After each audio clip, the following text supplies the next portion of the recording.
All right, any questions? Are you guys clear about this? Yeah. What if they just don't have that much children? Excuse me, what's the question? What if the elite families don't have that much children? Will this model still works? Oh, that's a great question. Okay. So what if families don't have that many children? Okay, that's a really interesting question. And the answer is these families, first and foremost, want to have as many children as possible. Right? Because how do you pass on your power?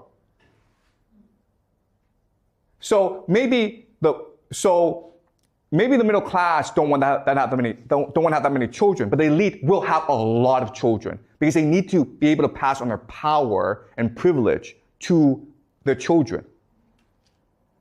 In fact, the elite is first and foremost concerned with passing on their privilege to the next generation.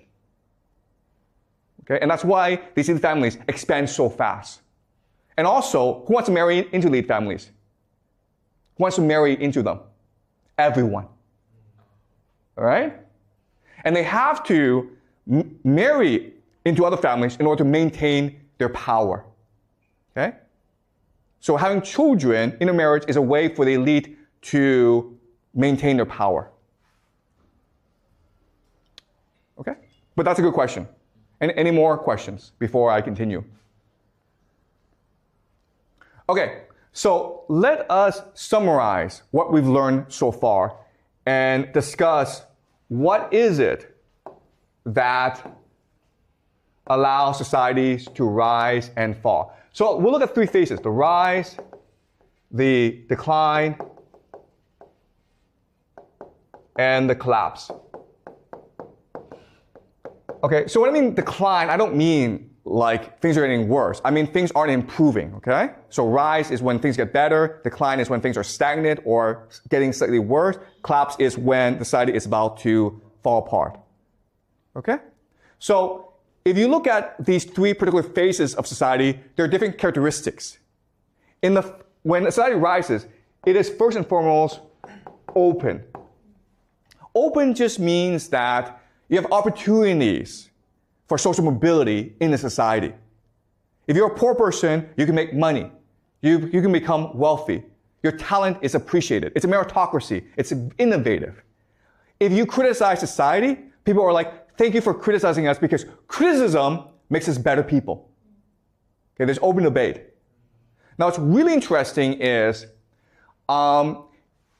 most young societies are open societies, okay? So, for example, in 1950s, America was a democracy, right? China was communist. But, this is really interesting, in the 1950s, they were both open societies. You could criticize leaders. In fact, you were encouraged to criticize leaders. China was as democratic back then as the United States. Okay? So it's not about political systems, it's just about what stage you are in social development.